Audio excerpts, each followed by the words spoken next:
Hello everyone, welcome back to the channel. तो IITian stock की एक और एपिसोड पर आ गए हैं और आज हमारे साथ एक बहुत स्पेशल गेस्ट हैं, अभिजीत चौधरी। अभिजीत के last to last year JEE में ऑल इंडिया रैंक 316 थी। अभी वो आईआईटी दिल्ली से कंप्यूटर साइंस में बीटेक कर रहे हैं और मेंस भी फोड़ा था उन्होंने 99.95 परसेंटाइल। सो वेलकम करते हैं। Welcome Abhijeet, welcome to the channel. कैसे हैं आप? Hello sir, good afternoon. अच्छा हूँ मैं। Hi everyone. So Abhijeet, basically आपकी जर्नी को एक्सप्लोर करना चाहेंगे हम इसके अंदर, और कुछ क्वेश्चंस हैं जो बच्चे वीडियोस पे या क्लासेस में कमेंट करते रहते हैं। तो कुछ टिप्स और आपकी जो जर्नी है उस पर अपन बात करेंगे। तो सबसे पहले एक बेसिक आइडिया लेना चाहते हैं कि कैसे आप आईआईटी के बारे में आपने सोचा, या कब से आपने तैयारी शुरू करी और कितना एफर्ट लगा है उसके अंदर। तो थोड़ा सा एक आउटलाइन आप देना चाहें उसके बारे में। Yes sir, like I began early. Like मेरी हम्म। एट्थ में प्रिपरेशन स्टार्ट हुई थी। But okay. उस टाइम मुझे मतलब आईटी के बारे में पता नहीं था। लाइक मेरे पेरेंट्स ने कोचिंग में डाल दिया था, लाइक कि बेसिकली कुछ एडवांस टॉपिक्स और बेटर मतलब उसके लिए। लेकिन एज हम्म। सच आईआईटी का मेरे को उस टाइम शायद आइडिया भी नहीं था, और इतना मतलब उसके ओरिएंटेशन में पढ़ाई भी नहीं की थी। और ओके। फिर एट्थ और नाइन्थ में काइंड ऑफ हुई थोड़ी। टेंथ में फिर हाँ मेरे को पता चला कि मतलब जेई होता है, आईआईटी ऐसे करते हैं, और तो थोड़ा सीरियसली उसके बारे में प्रिपेयर करना शुरू किया। और मतलब आई थिंक जो मतलब अर्ली स्टार्ट करने का प्रिपरेशन मेरे को इतना नॉलेज के बेस एंड पे इतना नहीं हुआ एट नाइन में। बट एटलीस्ट मतलब मेंटली प्रिपेयर हो गए, वो सिटिंग आवर्स बढ़ाना, और उसमें थोड़ी मतलब हेल्प ज्यादा हुई मुझे, आई थिंक। ओके। और राइट। फिर मतलब हम्म, राइट। तो जैसे टेंथ के अराउंड वो रियलाइजेशन हुआ आपको कि जैसे आईआईटी है, और उसके अराउंड फिर आपने सिटिंग आवर्स और सब इंक्रीज किए। तो कंपैरेटिवली जब अपन 11th में स्टार्ट करते हैं, तो कुछ स्पेशल प्रिपरेशन रही आपकी 11th के अंदर, या कुछ कुछ डिफरेंट आपने किया जो आप 10th तक करते थे उससे? मतलब सर आई रिमेम्बर कि शायद हमारे 2020 में कोविड की वजह से बोर्ड एग्जाम जस्ट एंड हुए थे। मतलब थैंकफुली मेरा लास्ट एग्जाम हो गया था, पोस्टपोन नहीं हुआ था। शायद 18 मार्च था। तो मेरे को ये पता था कि मतलब 11th is completely different from tenth. और टेंथ में मतलब बहुत कम सिलेबस होता है, और वो सब मेरे को 11 ट्वेल्थ में जो गैप होता है वो मेरे को उसका रियलाइजेशन था। तो दैट हेल्प मी जो एट नाइन से प्रिपरेशन में। तो उसके बाद जैसे आई टुक अ वीक ब्रेक। मेरे को पता था एक वीक का ब्रेक कर लेते हैं, बट इवेंचुअली 11th और ट्वेल्थ की मतलब स्टडीज है जो मैटर करती है जेई में। तो बस मतलब थोड़ा सा ब्रेक किया, और उसके बाद काफी अर्ली स्टार्ट कर दिया बस 11th का उसी के थोड़े टाइम में, टेंथ के बाद। और देन मतलब थोड़ा थोड़ा मैंने खुद ने पहले पढ़ना शुरू किया क्लास में। मतलब क्लास में शुरू में इतना पेस रिलेटिवली स्लो होता है, जैसे हम्म। फिजिक्स में या फिर मतलब बहुत यूनिट डायमेंशन और बेसिकली ये सब चीजें पढ़ा रहे होते थे, तो जिसमें इजीली मतलब मैनेज होता है शुरू में। तो उसमें मतलब थोड़ा थोड़ा मैं पहले से कोशिश करता था, थोड़ा सा खुद पढ़ के जाऊँ पहले से, ताकि क्लास में बेटर अंडरस्टैंडिंग हो, तो डाउट्स अच्छे से पूछ सके। और उसके बाद सो या दैट इज। और 11 में मोस्टली तो मतलब इतना इंश्योर कर लो कि बैकलॉग नहीं है, तो देन यू आर अहेड मतलब of most of the people, कि तुम्हारा मतलब 11th पूरा अच्छे से हो गया, तो मतलब you are way ahead of the competition. तो that was one thing in 11th that I took okay. Care तो ऑफ। लाइक अभी भी 10th बोर्ड अभी चलेंगे, 12th भी चल रहे हैं, उसके बाद कई सारे बच्चे 10 टू 11th एडमिशन लेते हैं। कुछ ऑलरेडी कोचिंग से ही होते हैं, कुछ नए होते हैं। तो कोई पीस ऑफ एडवाइस जो आप अपनी साइड से देना चाहें, जो 11th अब अपनी शुरू करने वाले हैं मार्च या अप्रैल में? हाँ मतलब वन थिंग कि first of all leave the baggage of your result of tenth. मतलब अच्छा आया बुरा आया मतलब it hardly matters. I have seen many people जो मतलब टेंथ में बहुत फोड़ दिया, लेकिन उसके बाद थोड़े एक दो मंथ्स के लिए 11th के स्टार्टिंग में रिलैक्स हो गए, और दैट मतलब costed them I think lot. तो एक तो सबसे पहले उस रिजल्ट को भूल जाना है कि तुम्हारे मतलब 98 आया 97 आया, दैट डजेंट मैटर। और अगर बुरा भी आया तो अगेन डजेंट मैटर, कि मतलब तुम्हें बस 11 ट्वेल्थ की पढ़ाई पे फोकस हम्म। करना है। और जो क्लास में पढ़ाया जा रहा है उसके साथ साथ चलते रहो, जो मतलब कोचिंग में बोला जा रहा है उसे बस फॉलो करो। एंड या that should do it I think 11th में मतलब अच्छे से साथ साथ वैसे। ओके। और अगर जैसे 11th में अपन तैयारी करते हैं, प्रिपेयर करते हैं, तो प्रिपरेशन में जैसे कोचिंग के अंदर कुछ बुक्स बताते हैं या कुछ होमवर्क होता है, डीपीपीस होती है, सो ऑन। तो कोई पर्टिकुलर स्ट्रैटेजी ऐसी है 11th के अंदर प्रिपरेशन करने की, जो बच्चे जैसे कई बार 11th में आते हैं उनको नया एनवायरनमेंट मिलता है, तो कोई एक मतलब एक तरह से कोई मैप है जिसको बच्चे फॉलो कर सकते हैं, या जो आपने फॉलो किया होगा कि 11th में चलो मुझे इस तरह से प्रिपेयर करना है, ये सारा मटेरियल लगाना है, ये सारे क्वेश्चंस हैं, ये सारी चीजें। तो क्या ऐसी मतलब एक ब्रीफ आउटलाइन हो सकती है फॉलो करने की? लाइक 11th में ऐसा है कि कोचिंग में मतलब सब मटेरियल प्रोवाइडेड होता है, उनके सिलेबस के साथ चलते रहो। और जो बेसिक बुक्स है जैसे मतलब स्टैंडर्ड बुक्स होती है जैसे एच सी वर्मा, और बेसिकली जो कोचिंग में मैथ्स की बुक्स करवाते हैं, केमिस्ट्री में इतनी बुक्स का वेटेज नहीं होता, नोट्स वगैरह मतलब इन सब चीज़ों से मतलब इनके अगर साथ चलते रहोगे, इनमें लैग नहीं करोगे, that should be good I think. Eleventh में इनमें ये ओके। करते रहो। और देन मतलब धीरे धीरे एडवांस क्वेश्चन से मूव ऑन करो, और सब मतलब एक साथ करने की कोशिश मत करो, मतलब मल्टीपल लेयर्स में से रिवीजन करो कि अभी ये पढ़ लिया तो फिर उसके बाद में इलेवेंथ में कुछ टाइम बाद इस चैप्टर को कर रहे हो तो एक तो इसको रिवाइज करो, और अगर तुम्हें जरूरत लगती है तो उसमें थोड़ा लेवल अप करने की कोशिश करो ग्रेजुअली। हुँ। Okay, nice. तो अच्छा, इसके अलावा जैसे कोचिंग के अंदर हम टेस्ट्स भी काफ़ी सारे कंडक्ट करते हैं, सब्जेक्ट वाइज़ हम्म। टेस्ट होते हैं, पार्ट टेस्ट होते हैं, फुल टेस्ट होते हैं। तो जनरली हम जो टेस्ट लेते हैं एक बार कोचिंग में आते हैं तो स्कूल से काफ़ी डिफरेंट होते हैं। तो उन टेस्ट हम्म। के लिए, उनकी एक्यूरेसी के लिए या उनकी स्पीड के लिए या उनकी तैयारी के लिए हम क्या स्पेसिफिकली कर सकते हैं, जो हम पढ़ रहे हैं उसके साथ-साथ? मतलब दैट इज जस्ट प्रैक्टिस, और उसमें मतलब ये होना चाहिए माइंडसेट कि मतलब आज का टेस्ट मतलब जैसा कि basically that is the result of कि तुमने कैसे पढ़ाई करी है। तो अगर आज अच्छा गया तो अगेन उसको मतलब नेक्स्ट टेस्ट पे इम्पैक्ट नहीं होने देना, और कंटिन्यूअसली मतलब नई नई चीजें सीखते जाना, उसको एनालाइज करना अगेन टेस्ट को कि ये क्वेश्चन जो मुझसे वो जो रह गए थे इसको अगेन करना, मतलब वही उसको टेस्ट को रीएनालाइज करना हो वैसे सब। ओके।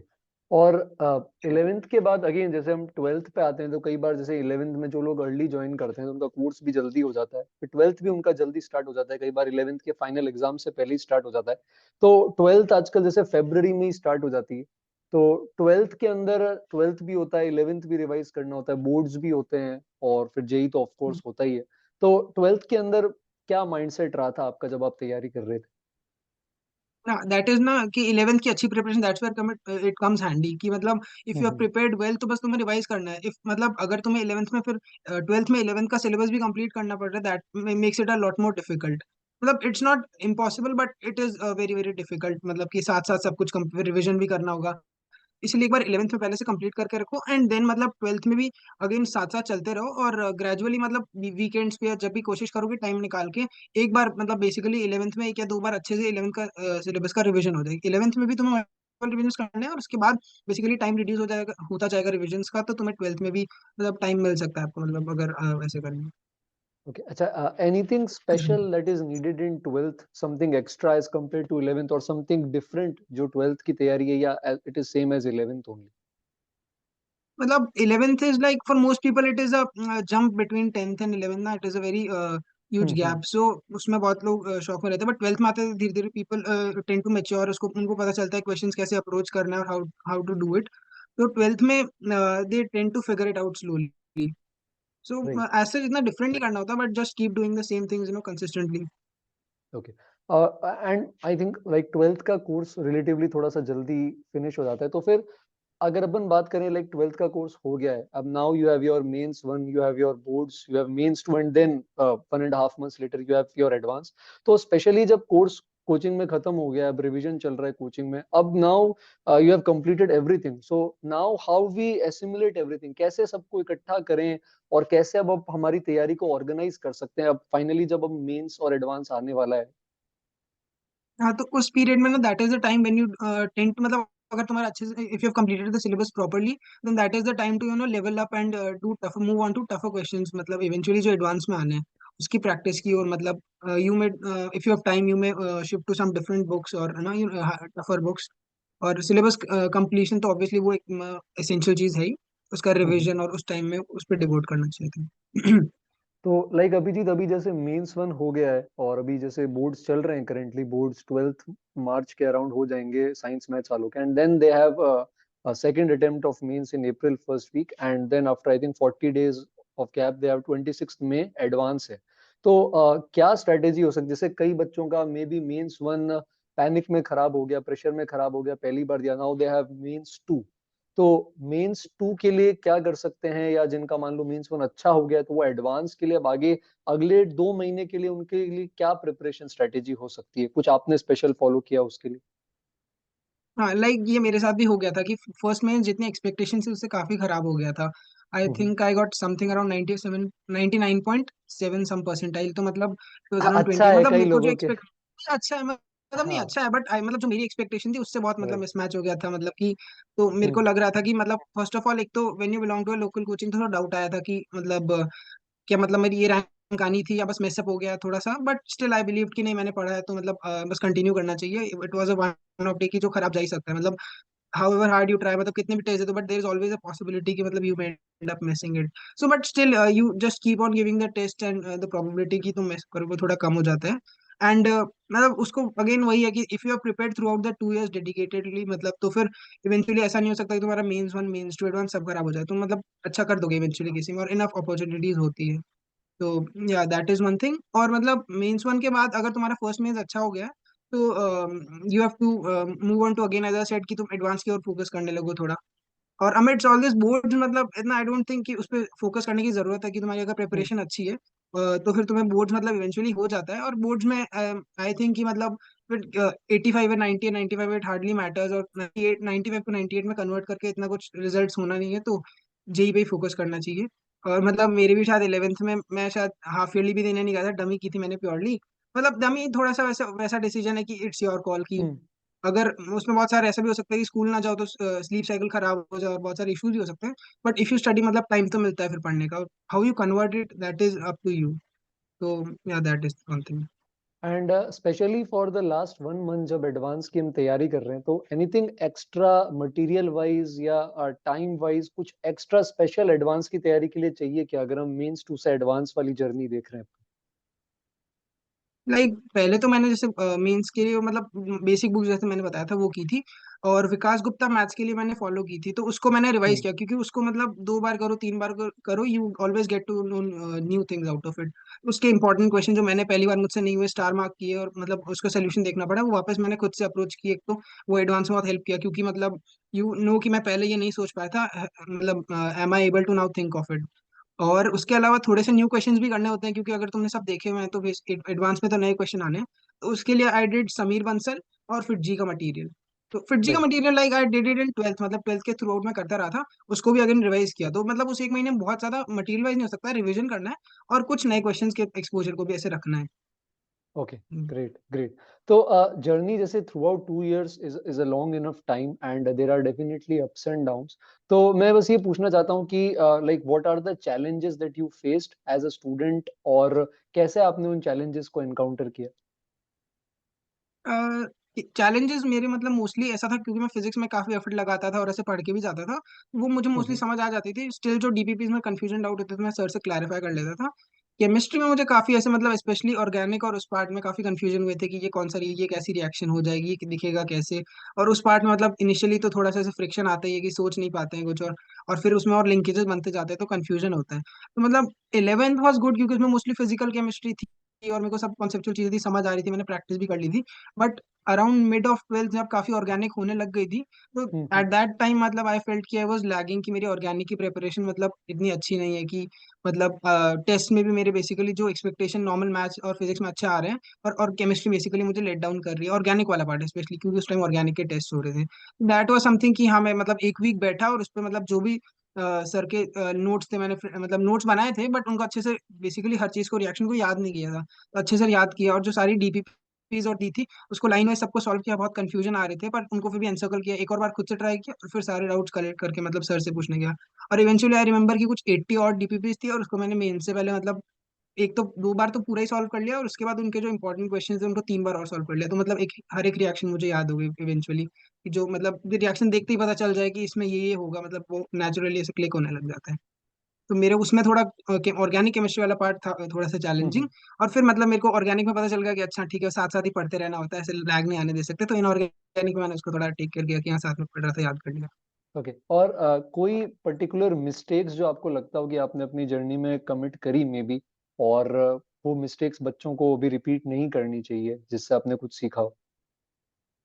मतलब वन मिस्टेक की मेरी जो केस में थी, जैसा एज आई सेड किया, थोड़ा मैंने केमिस्ट्री को लाइटली लिया स्पेशली 12th वाले पार्ट में, बट इवेंचुअली मैं उसको कवर अप कर लिया, क्योंकि मेरी मैथ्स और फिजिक्स काफी मतलब सही चल रही थी, तो थोड़ा सा मुझसे टाइम कट ऑफ कर सकता था बाद में वापस कवर अप करने के लिए. बट मतलब अगर तुम ऐसे उसको लैग नहीं कर सकते, you might not have the luxury कि तुम ऐसे एक सब्जेक्ट पूरा डेडिकेटेडली बैठ जाओ कुछ टाइम के लिए, तो तुम्हें मतलब सबको साथ ही लेके चलना चाहिए. एंड इवन आउट की eventually the total score is what matters. तो किसी एक सब्जेक्ट पे मतलब हो सकता है तुम बहुत इंटरेस्ट हो, लाइक मुझे मतलब पर्सनली फिजिक्स में बहुत मजा आता था, और मैंने उसकी बहुत एक्स्ट्रा रिसोर्स भी कर ली, बट मुझे लगता है कि उतना नहीं करना चाहिए था, क्योंकि बेसिकली वो इरेलीवेंट हो जाता है. और अप टू पॉइंट की जो मतलब कोचिंग में बोल रहे हैं उसको थोड़ा सा बिलीव करना होता है कि हाँ दे नो कि what is relevant what is not.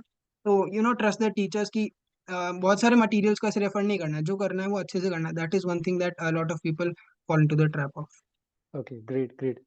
एक और चीज जो मतलब मेरे को ऐसे मन में आ रही कि that you had 99.72 in your mains one and then you bounced back and आपने और एफर्ट लगाया, you secure 99.95 in mains two. तो कई जने थ्रू आउट 2 इयर्स अपनी जर्नी में जो अप्स एंड डाउन्स देखते हैं, तो कई बार व्हेन दे हिट बॉटम वो वापस उठ नहीं पाते या मन के अंदर सेल्फ डाउट आ जाता है। So how do you bounce back?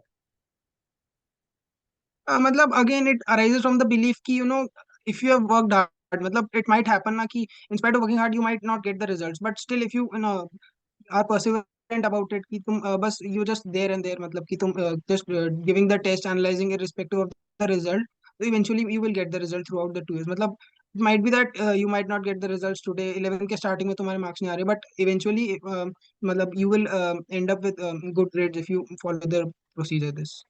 Okay. And again कई बच्चे एक पॉजिटिव माइंडसेट से पढ़ते हैं, बट इवेंचुअली ये होता है कि सर या तो कॉन्फिडेंस नहीं है या विल पावर से शुरू तो किया था बट अब फेड अवे हो रही है, मोटिवेशन नहीं है या सिटिंग आवर्स नहीं है, लैग कर जाते हैं, लेजीनेस आ जाती है। तो इन सारे एलिमेंट्स को हम कैसे टैकल कर सकते हैं कि अल्टीमेटली जो हमारा गोल है हम उस पर किसी तरह फोकस्ड रहें?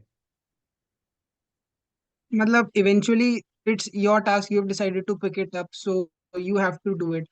one मतलब suggestion that I can give is study on table and chair, की that really helps। मतलब I've seen people जो बेड पे वैसे बैठ के हैं, तो मतलब इट्स कंफर्टेबल, मतलब अगर पढ़ कर रहे हो, बट स्टिल मतलब अगर तुम्हें एकदम फोकस से काम करना है, क्वेश्चन सॉल्विंग करनी है, तो स्टडिंग मतलब एकदम ऐसे प्रॉपर एनवायरनमेंट में और बैठ के बेटर होती है। और मतलब ओके, एनवायरनमेंट रियली मैटर्स कि तुम अच्छे से उस पर फोकस करके पढ़ रहे हो। great, great. So I think these were a lot of great points. And again, so how is college life at IIT Delhi? Sir great, मतलब बहुत ही चल रहा है। अभी फर्स्ट ईयर में तो बहुत सारे से Hmm. क्लब्स में और टाइम भी स्पेंड करते हाँ, थे कि मतलब second year relatively more hectic for the CS branch, मतलब ऐसे थोड़ा सा वो भी होता है, मतलब everything is not hunky dory, but still hmm. मतलब it is obviously better to be in IIT rather than not be in. So बहुत मतलब ऐसे चल रहा है। अभी लाइक बिल गेट्स आए थे Oh, और रघुराम राजन एंड मतलब lot of great people, Kiran Bedi, Nitin Gadkari, they keep coming and it's really good कि उनके सेमिनार्स में जा सकते हैं और अटेंड कर सकते हैं। It's great. right. So what is the next target for Abhijit down the line? Sir अभी तो इतना नहीं सोचा है, मतलब let's Hmm. Look at things how they come, और मतलब let's see. Okay okay, thank you so much Abhijit. बहुत बहुत सारी यूजफुल टिप्स और यूजफुल बातें मिली है। और आई थिंक डेफिनेटली जो भी व्यूअर्स है, जो भी बच्चे हैं जो देख रहे हैं, वो डेफिनेटली इन सबको फॉलो करेंगे और बेटर रिजल्ट्स उनको देखने को मिलेंगे। So thank you so much for being on the channel, for taking out time for all of us, and all the best for your future endeavours, and thank you so much for all the tips Abhijeet. Thank you sir, thank you sir. And आप भी जो जने channel पर बने हुए हैं और अगर नए हैं तो चैनल को जरूर सब्सक्राइब करें। हम पॉडकास्ट और बाकी वीडियोस, एजुकेशनल वीडियोस लेकर आते रहते हैं। तो जल्दी मिलेंगे अपन एक अच्छे वीडियो के लिए। तब तक के लिए thank you everyone for joining, and thank you Abhijeet for being on the video.